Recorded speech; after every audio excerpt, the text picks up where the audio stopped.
Tu es fort, non? La go te plaît. Le gars n'est pas mal. Vous voulez vous mettre en couple.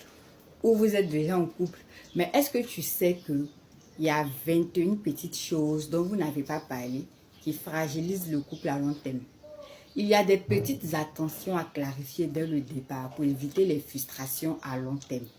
Ces détails, s'ils sont ignorés, créent des micro-blessures cumulatives qui deviennent de gros ressentis dans 1-2 ans. Le point 1, les dates et événements. Oui, on a vu le 14 février ici. On voit le 31 ici. Ça paraît anodin, mais ces petites dates deviennent un vrai révélateur de l'attention et de l'investissement dans le couple. On voit ici, si dès le début, vous n'êtes pas sur la même longueur d'onde, sur l'importance de ces moments-là. Il y a des personnes ici qui en veulent à leur partenaire parce qu'elles ont acheté des cadeaux, elles n'ont rien reçu en retour, parce que le 31, c'était si, non, moi je suis plutôt ceci, cela. Ça crée des ressentiments après. Donc, il faut être aligné avec ça. Il y a les anniversaires et les fêtes aussi qui sont très importantes. Certains y attachent beaucoup de valeur, cadeaux, surprises, messages, et d'autres presque aucune importance. Si ça, ce n'est pas aligné, l'un peut se sentir négligé. Donc, il faut demander comment chacun aime être célébré. Est-ce que toi, tu veux des messages, des cadeaux, c'est la discrétion ou voilà, ou tu n'aimes pas. Tu te réveilles un matin sur ton anniversaire, on ne te souhaite pas joyeux anniversaire parce que l'autre n'y accorde aucune importance, tu es choqué, ça te fait mal. Il faut en parler dès le début, c'est très important. Il y a certaines personnes aussi qui sont attachées aux anniversaires de rencontre ou de mariage. Pour certains, c'est un moment symbolique, c'est crucial pour raviver la relation. Pour d'autres, c'est juste un jour de plus. Il faut parler de tout ça. Il y a les rituels de célébration. Noël, Saint-Valentin, comme j'ai dit. Est-ce que vous aimez fêter? Est-ce que vous voulez voyager? Est-ce que vous voulez rester tranquille? Est-ce que c'est en famille? Ou est-ce que vous créez vos propres traditions? Il faut connaître tout ça parce qu'on vient de deux familles différentes, deux éducations différentes. Chacun a eu son vécu. Chacun a eu ses moments hauts, ses moments forts. Et aujourd'hui, je comprends qu'on n'a pas la même valeur des dates symboliques. Donc, ce sont des sujets dont il faut parler en début de relation pour voir si ça nous va. Deuxième point, le temps partagé. Moment de qualité ou moment de quantité. Le temps passé ensemble et les temps seuls. Est-ce qu'on va en vacances? Comment tu vois les week-ends? C'est quoi tes hobbies? Est-ce que tu aimes sortir? Est-ce que tu aimes rester tranquille? C'est quoi le rituel de couple? Est-ce que on aurait un rituel pour nous? Est-ce qu'on ira au restaurant? Est-ce que tu aimes bien rester seul? Est-ce que tout ça, il faut savoir. Peut-être que l'autre va se dire, ah pour moi je pense que tous les samedis, on devrait aller au restaurant. Peut-être tous les dimanches, il faudrait qu'on ait une rencontre, il faudrait qu'on ait une sortie. Alors que l'autre se dit, non, peut-être pour moi, c'est une fois dans le mois, mais c'est chaque trimestre, ou c'est uniquement que les temps de fête. Il faut demander ça.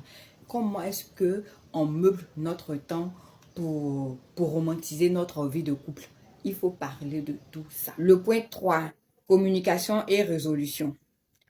Les expressions des besoins. Savoir dire ce que l'on veut ou ce qui dérange sans créer de ressentiment. Il faut qu'on trouve les méthodes de désaccord. Comment chacun gère la colère, les disputes et les désaccords. Il y a aussi le style de communication. Il y a des communications pas claires. Genre, tu dis ça va alors que ça ne va pas. Donc, comment on gère ça? Est-ce que toi, tu vas plutôt bouder? Est-ce que tu vas plutôt parler? Comment est-ce que tu vas te comporter? Quels sont les signes qui me permettront de savoir que tu es fâché? Et comment est-ce que tu penses que je peux résoudre ce problème? Comment est-ce que toi, tu décolères? Il y a certaines personnes qui verbalisent, d'autres qui préfèrent digérer seuls. Il faut parler de ça. Il faut également parler aussi des prises de décision. Il y a des personnes qui décident avant de t'informer. Il y a des personnes qui t'informent d'abord pour décider. Parce que demain, on voit, ah, il prend des décisions sans me dire, elle prend des décisions sans me dire, on me met devant le fait accompli. Tout ça, il y a eu des signaux depuis le début. Donc, il faut demander, ah, quand tu remarques que, est-ce que toi, tu es du genre à impliquer ton partenaire? Est-ce que tu es du genre à faire ça ou tu préfères faire tes choses tout seul? La personne te dira, si toi tu n'es pas trop d'accord, tu pourras dire, ah, moi je voudrais que tu puisses m'en parler la prochaine fois avant de faire ci. Ça me permet de me sentir plus en union avec toi, par exemple. Donc, ce sont des choses aussi dont il faut parler. Il y a aussi la gestion des émotions. Il y a certains qui fuient, il y a d'autres qui explosent. Si tu ne connais pas le style émotionnel de l'autre, Ça peut créer un malentendu permanent. Il y a aussi les attentes implicites. Beaucoup pensent que l'autre va deviner ce que je veux. Donc, on ne clarifie pas bien. Il faut clarifier ses attentes. Sinon, ça mène à de la frustration. Il y a aussi le fait de feedback régulier. Des petites remarques sur ce qui a fonctionné ou pas dans la relation. Qu'est-ce que tu as aimé? Qu'est-ce que tu n'as pas aimé? Qu'est-ce qu'on pourrait changer? Qu'est-ce qu'il ne faut pas changer? Il faut apprendre à faire des feedbacks. Le point 4, le style d'amour préféré. Comment l'autre se sent aimé? Est-ce par les actions, par les mots, par les cadeaux, par le toucher? C'est important de connaître le langage d'amour de son partenaire. Nous avons 5 langages, donc il faut connaître le langage de l'autre.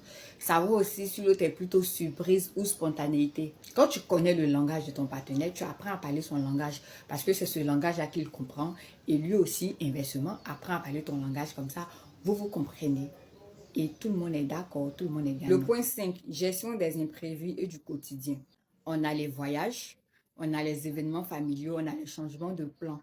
On se met en couple avec toi, déjà, toi tu manques jamais funérailles, tu manques jamais baptême, tu manques jamais mariage. Tous les week-ends, toi tu es lancé. Tout ça, faut que tu dises, faut qu'on sache. Peut-être que toi tu es tout le temps parti. Tes parents sont à l'intérieur, tu es tout le temps parti. Chaque week-end, tu es parti. Tu vas pas mettre les gens devant le fait accompli. Il faudrait qu'on puisse connaître tes fréquences, tes habitudes. Si ça nous va, on se met avec toi. Si ça nous va pas aussi, ah. Parce que peut-être moi, dans ma tête, les week-ends, c'est nous deux, c'est la petite famille, on est à la maison. Alors que toi, les week-ends, non. Tu es toujours parti au village parce que peut-être tu es président des jeunes du village. Tout ça, ce sont des informations qu'il faut partager. Point 6, l'argent et la gestion financière. Dépenses versus économie. Qui dépense quoi? Qui paye quoi? Qui achète quoi? Qui fait quoi? Qui dépense quoi? Pourquoi? Quelle importance pour chacun? Les cadeaux, les sorties, les voyages, tout ça, il faut budgétiser. Est-ce que tu as des dettes? Quelles sont tes habitudes financières? Parce que souvent, quand je dis, ce sont des trucs dont on ne parle pas. Et 1 an, 2 ans, 3 ans, 5 ans, ça devient problème devant. Parce qu'on se dit que la personne n'a pas le sens des priorités. Pendant que tu n'as pas encore donné l'argent de la nourriture, tu envoies ta voiture chez le mécano. Pendant que le loyer n'est pas encore réglé, tu te permets d'acheter des boucles d'oreilles, tu te permets d'acheter une paire de chaussures, tu te permets de changer ton téléphone. En fait, tu n'as pas le sens des priorités. Tout ça, il faut savoir. Il faut savoir qui fait quoi pour ne pas que demain, tu vois, pendant que c'est toi qui dois payer les factures, on se retrouve à ce que ce soit moi qui suis en train de payer les factures parce que je ne sais pas gérer. Il faut savoir que on n'a pas la psychologie de l'argent. En même temps, petite recommandation, il faut lire la psychologie de l'argent. Parce qu'on n'a pas l'intelligence financière. Donc, ce sont des choses à planifier, à prévoir. On vient d'univers différents. Moi, je suis peut-être plus dépensière. Toi, tu es peut-être plus économe. Comment est-ce qu'on fait pour que le compte du ménage puisse tenir?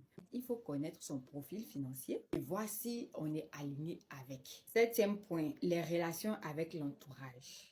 Qu'est-ce qu'on pense des visites et des séjours des proches dans notre foyer? Il y a des familles qui sont beaucoup faites, où chaque fois, il faut que la famille nucléaire soit présente. Il faut qu'ils sachent dès le départ que chez vous, là, vous chargez fête. Chez vous, vous chargez funérailles. Et que tout le monde doit être là et qu'il y a toujours des sorties à faire. Il faut qu'ils sachent que chez toi, ton frère peut venir à tout moment, ta soeur peut venir à tout moment, peut faire des jours, peut faire des années, peut faire des mois. Que toi, ta maman peut venir à tout moment. Faudrait qu'on ait ce genre d'informations, qu'on ait ce genre de communication. Est-ce que moi, mes amis peuvent venir faire week-end? Est-ce que mes amis peuvent venir faire soirée? Est-ce que tes amis peuvent venir s'asseoir dans notre maison un samedi de 6h jusqu'à 21h? Et il y a aussi la tolérance aux amis du sexe opposé. Un chéri qui a pour meilleur ami une femme. Peut-être que tu veux pas que ta chérie ait pour ami que des hommes avec qui elle va en soirée. Non. Tout ça, on en parle pour voir si ça nous convient ou pas. Il y a aussi l'ingérence des tiers. Lorsqu'il y a des accords. Pour certaines personnes, ne faites pas l'erreur d'impliquer leurs proches dans le couple. Il y a d'autres aussi qui sont spécialistes. Toujours appeler ta maman, appeler ton papa. Toujours tu es au fauteuil blanc familial en train de régler le problème. Tout ça, il faut qu'on en parle. Le point 8, l'intimité et la sexualité. Ce n'est pas tabou de demander les préférences sexuelles. Position préférée, avec ou sans protection, lisse ou broussailleux, fellation ou cunnilingus. Tout ça, c'est important. Le toucher physique aussi, les câlins. Tu es plutôt câlin en public ou pas? Est-ce que tu n'aimes pas qu'on te colle? Est-ce que tu n'aimes pas qu'on te touche? Est-ce que tu aimes les bisous? Est-ce que tu aimes qu'on t'embrasse? Moi, je connais une personne qui n'aime pas embrasser. L'idée d'avoir la salive de l'autre dans sa bouche. Ah. Donc, tout ça, il faut en parler, il faut dire. Tu penses à ton gars, tu penses à la go, tu penses à comment vous allez vous embrasser. Tu arrives en disant non, moi, il n'embrasse pas. Hein. Aïe, ça, c'est quel nouveau modèle, ça. On arrive là-bas, on te dit, tourne-toi ici. Tu dis non, moi, ça là, il ne fait pas. Hein. Non, tu vois. Pourtant, si tu dis, on est clair, on connaît, ça va. La fréquence aussi des rapports sexuels, le moment également et la durée. C'est important, vous devez connaître les goûts, les besoins, le rythme de chacun. Ce n'est pas juste physique, tu vois, c'est émotionnel aussi. Les sujets tabous finissent par peser. Donc, il faut dès maintenant détabouser ça. Est-ce que c'est français? Je ne sais pas. Point 9, organisation de la vie quotidienne. Les tâches ménagères, qui fait quoi et à quelle fréquence. L'hygiène et la routine. Les habitudes différentes peuvent créer du ressentiment. Pendant que toi, tu veux faire ça, toi, tu es propre, l'autre vient, il fait ça, tout. Il faut parler de tout ça. Qui fait quoi? Est-ce que comme ça, il y a des hommes qui, dans leur tête, ils ne se voient pas en train de prendre un balai, de passer l'aspirateur. Il y a d'autres qui ne se voient pas. Pendant que toi, chez toi à la maison, tes frères lavaient la douche, tes frères faisaient la vaisselle, tes frères balayaient, tu te dis, ah, j'emménage avec mon petit chéri, on a notre maison. Peut-être que lui va laver la douche pendant que moi, il fait la vaisselle, alors que lui, pour lui, c'est juste de soulever les pieds pendant que toi, tu dois passer le balai. Poser la question, quand tu manges, est-ce que tu débarrasses? Est-ce que tu peux m'aider à nettoyer? Tout ça, ce sont des petits cas pratiques que vous devez mettre sur place pour connaître à qui vous avez affaire. Pour savoir si vous allez en esclavage ou si vous allez en tant que reine au palais. Parce qu'il y a plusieurs postes au palais là-bas. Tu arrives au palais là. Toi, tu es reine, tu es princesse, tu es esclave, tu es domestique, tu es gouvernante, tu es quoi? Tout ça, il faut demander. Même quand on ne demande pas de manière directe, il y a des mises en situation qu'il faut faire pour savoir, pour voir. Tu n'as pas besoin d'entendre tout, tu dois voir. Ça, c'est très important. Point 10. Valeurs et projets de vie. Les incompatibilités sur ces sujets ne se voient toujours pas au début, mais elles créent des tensions. Le nombre d'enfants qu'on désire, quel genre d'éducation on va donner. Il faut qu'on parle des carrières, il faut qu'on parle de la religion, il faut qu'on parle de beaucoup de choses. Comment est-ce que les choses vont se passer? Comment est-ce que tu vois ta vie, tes projets? Quels sont tes projets de vie? Parce que ça peut ne pas matcher. Qu'est-ce que tu veux devenir plus tard? Peut-être que toi, tu veux devenir président de la République alors que l'autre veut devenir influenceuse. On ne sait pas si président peut marier influenceuse, ça dépend de ton contenu. Donc tout ça, il faudra que vous puissiez parler pour voir si ça cadre avec qui toi tu veux devenir plus tard. Est-ce que toi tu veux 10 enfants? Est-ce que l'autre veut un enfant? Est-ce que c'est toi qui aura le bâton, c'est lui qui aura la carotte? Peut-être que pour lui, on ne scolarise pas les filles longtemps et que ce sont les garçons qui ont droit à ceci. Comme ça, tu sais. Tu ne viens pas faire l'enfant avec lui et puis te dis, ah, chez nous, là, on ne pèse pas les oreilles des filles. Ou chez nous, on ne circoncie pas les garçons. Il faut parler de tout ça. On voit ça comme ça, là. Vous pensez que c'est rien. Restez là. Point 11. Habitudes quotidiennes. Les petits irritants, comme le rangement, la propreté, le sommeil, la nourriture, ça semble banal, mais ça use l'amour petit à petit. Il faut connaître les préférences alimentaires. Quel aliment éviter à la maison? Tu ne vas pas marier du lait puis tu vas bien préparer porc dans la maison. Ça ne se fait pas. Il faut connaître les tolérances aux plats dérangeants. Tout ça, c'est important. Qu'est-ce que tu aimes? Qu'est-ce que tu n'aimes pas? Est-ce que quand toi tu dors, est-ce que tu veux qu'on te réveille? Est-ce que tu n'aimes pas qu'on te réveille? Est-ce que on doit te laisser dormir jusqu'à pas d'heure? Est-ce que tu es comme... Est-ce que je peux écouter de la musique? Est-ce que vous êtes là, vous ne parlez pas des petites choses comme ça. Vous arrivez chez les gens le premier jour, vous dérangez les gens. Tu es quelque part, tu dors, on te réveille, on saute sur, on fait ça. Pourtant, il y a des gens, le sommeil ne gagne pas comme ça. Donc, quand ils ont attrapé, il faut laisser, ils vont attraper jusqu'à la fin. Il y a beaucoup de petites choses. On ne voit pas ça comme ça. Hein. Mais quand on en parle, tu vois, on a une longueur d'avance. On n'attend pas forcément d'être en cohabitation pour connaître certaines choses. Il y a certaines choses, oui. Mais il y a certaines choses aussi dont on peut parler en étant chacun chez soi. Point 12. Présence et comportement sur les réseaux sociaux. Est-ce que vous êtes aligné sur les contenus que vous partagez? Ça, c'est très important. Si l'un suit des influenceurs ou crée du contenu, il est important que l'autre comprenne ou soutienne cette démarche. Le contenu que quelqu'un consomme ou partage révèle ses priorités, son éthique, son style de vie. Ça peut choquer et ça peut créer des tensions. Sur les réseaux sociaux, qu'est-ce qu'on fait concernant le couple? Est-ce qu'on publie nos informations personnelles? Est-ce que tu peux me taguer? Est-ce que je peux mettre tes photos? Est-ce que je peux commenter tes posts? Est-ce que tout ça, c'est très important. Il faudrait qu'on en parle. Si tu es avec quelqu'un qui crée du contenu, en tout cas, moi me concernant, on doit sentir tes traces, visibles ou invisibles. Parce que quand je crée du contenu, c'est dans le but que ça se propage. Si tu partages les publications des autres, donc tu peux aussi partager les miennes. Tu peux liker, tu peux commenter. Et sinon, dans le back-office, comment est-ce que tu m'aides? Est-ce que tu me fais des remarques? Est-ce que tu me donnes des idées de contenu? Est-ce que tu me dis, voici ce que tu peux dire, voici ce que tu peux... Faut pas que tu restes en dehors. Parce que c'est un peu comme mon business, c'est un peu comme mon entreprise. Tu dois aider à développer l'entreprise. Donc, tu ne peux pas rester là comme ça, alors que tu as les options de like, de comment et de partage que tu utilises pour d'autres personnes. Et moi alors? Non. Soit tu es visible, soit tu es invisible, mais on doit voir tes traces. En tout cas, moi, je dois voir tes traces. Donc, si tu as ta copine, tu as ton copain qui a un business en ligne, il faut que vous soyez d'accord sur tout ça. Ce sont des petites choses aussi qu'on remarque. Est-ce qu'il partage mon business? Est-ce qu'il fait ça? Et puis, est-ce que c'est quoi sa ligne éditoriale? Parce que oui, la personne peut avoir une ligne éditoriale où toi, ce que tu fais ne cadre pas. Dans ce cas-là, oui, de manière visible, on peut ne pas le sentir ou la sentir, mais de manière invisible, on doit sentir. Comment est-ce qu'on se comporte sur les réseaux sociaux? C'est très important. Parce que demain, ça va me dire, non, tu n'as jamais liké mes photos, mais je te vois quelque part là-bas. Mais tu n'as pas demandé, il fallait demander depuis le début. La personne allait te dire, ah, moi, je suis plutôt discret, je ne veux pas liker, je ne veux même pas qu'on soit amis parce que la personne te donne ses raisons. Mais tu es là, vous n'en parlez pas, et puis vous remarquez juste qu'on n'a jamais liké tes photos, on n'a jamais partagé tout, et puis tu es dedans, ça te fait mal. Donc, il faut enlever le voile sur ces sujets-là. 13e point, communication et fréquence des échanges, asynchrone ou synchrone. Certaines personnes préfèrent répondre en temps réel, donc ils sont dans les conversations synchrones. D'autres prennent leur temps, comme moi, conversation asynchrone. Fréquence des messages, il faut qu'on puisse définir. Parce que souvent, tu t'attends à recevoir plusieurs messages par jour ou juste quelques-uns. Ça peut créer des couacs. Si les attentes ne sont pas alignées, ça provoque frustration et malentendu.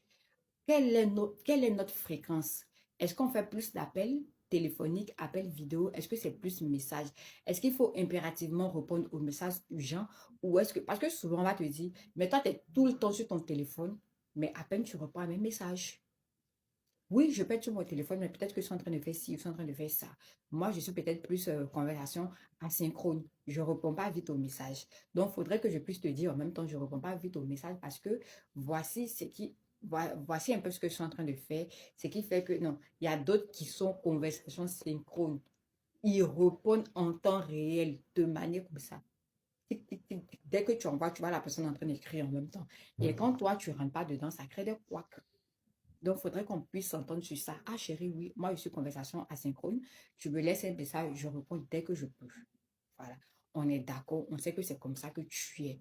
On peut faire des compromis, on peut parfois essayer d'aménager tout ça, mais on sait que c'est comme ça que tu es depuis le début. Dans 5 ans, tu ne viendras pas me dire, ouais, c'est ceci, ouais, c'est cela. Non, c'est comme ça. On apprend à connaître le type de conversation que la personne préfère. Et puis, c'est bon. Qu'est-ce que j'allais dire aussi pour les conversations? Et puis, tu ne peux pas sortir avec un chirurgien, par exemple, et puis t'attendre à ce que vous ayez une conversation synchrone. La personne est en train de travailler.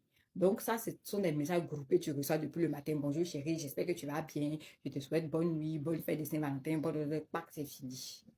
Donc, il y a des gens avec qui on peut être conversation synchrone, d'autres conversations asynchrones.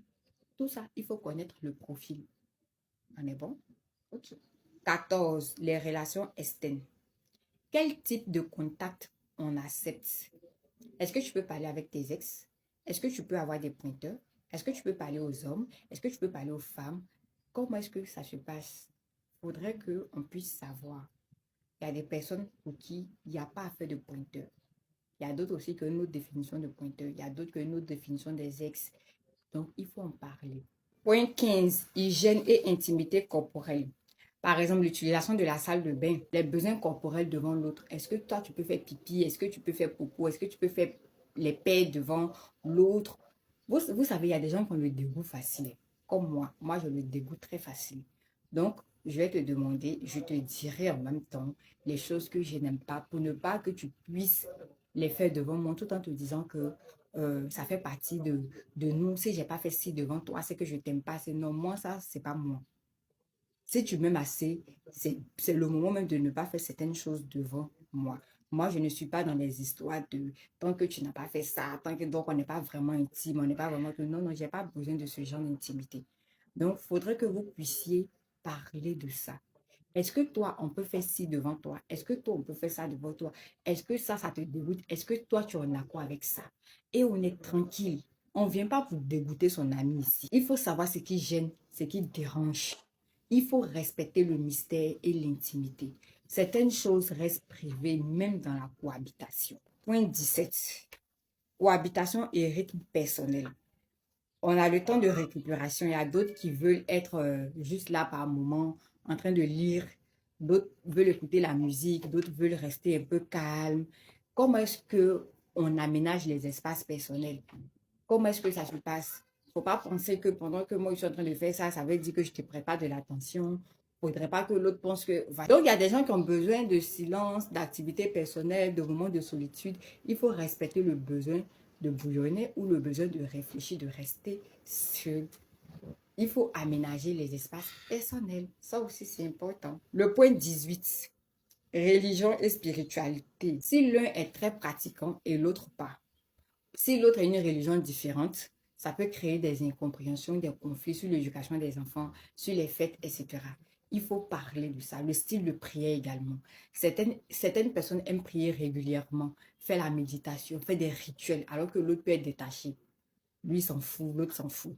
Donc, il peut y avoir incompatibilité. Cette incompatibilité-là peut créer un ressenti plus tard parce que l'autre va se sentir plus jugé ou autre. Il y a des gens qui prient une fois par semaine, d'autres vont prier tous les jours. D'autres sont toujours dans les activités spirituelles, tout le temps en train de jeûner, tout le temps en train de faire ça. C'est eux qui ont engagement à l'église, eux qui sont comme ça. Il y a d'autres aussi qui ont des alliances avec Dieu. Comment est-ce que chacun perçoit sa relation avec Dieu? Est-ce que c'est intime, c'est communautaire, c'est formel, c'est libre? Si l'un demande des choses à Dieu pour soi ou pour l'autre, ça peut créer des attentes non alignées. Donc, il faut que vous puissiez vous entendre sur ça. Il n'y a pas histoire de dire, ah, moi je pensais que, toi tu pensais que non. C'est quoi ta relation avec Dieu? Comment est-ce que tu vois Dieu? Comment est-ce que tu perçois Dieu? Voici comment moi je marche avec Dieu. Moi j'ai telle mission. Moi je fais ci. Je suis tout le temps à l'église. Je ne suis pas à l'église. Moi j'ai des moments de prière. Il y a des moments de jeûne. Et pendant ces moments-là, je fais ci. Je ne fais pas ça. Je suis ceci. Je suis cela. Tout ça, ça compte. Il faut que tu saches. Point 19. La mort. Si l'un meurt, est-ce que vous avez parlé de vos derniers souhaits? À qui ton partenaire va-t-il confier tes enfants si tu meurs? Est-ce que tu sais qui va les gérer, qui va s'occuper de tes enfants si tu n'es plus là? Est-ce que vous en avez parlé? Parce qu'il ne faut pas rester dans l'évidence. Pendant que toi, tu penses que ta soeur pourrait s'occuper de vos enfants, lui, il pense à sa soeur qui est au village. Il pense à l'une de ses tantes quelque part là-bas. Tes enfants peuvent se retrouver au fin fond de la brousse quelque part là-bas. Alors que toi, tu pensais qu'il allait le confier à ta soeur ou à ton frère. Il faudrait que vous puissiez parler de tout ça. Qui penses-tu être capable d'éduquer nos enfants si demain nous ne sommes plus là?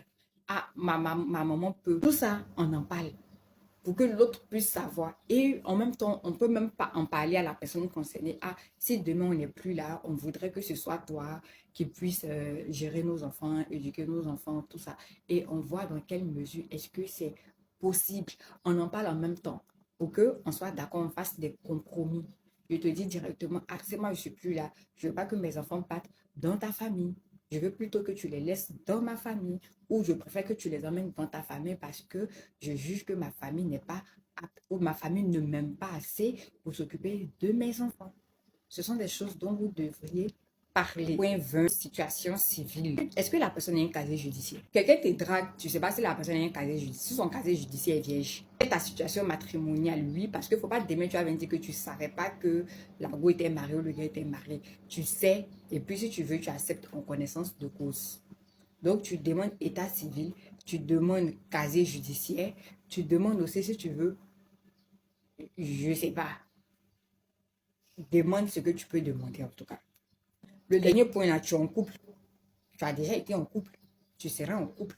Donc, toi-même, il faut chercher le dernier point pour que tu puisses partager ça avec nous. Il faut dire le point que tu penses être essentiel, le sujet qui est essentiel en début de relation ou même pendant la relation dont on ne parle pas vraiment et qui pourrait demain créer des ressentiments. Donc, le dernier point, c'est pour toi-même. Il faut nous dire pour que nous aussi, on puisse y prendre garde. Donc, voici un peu ce que j'avais envie de partager avec vous. Merci de liker, merci de partager. On se retrouve très prochainement pour un autre message. C'était moi, Dofi. Bisous.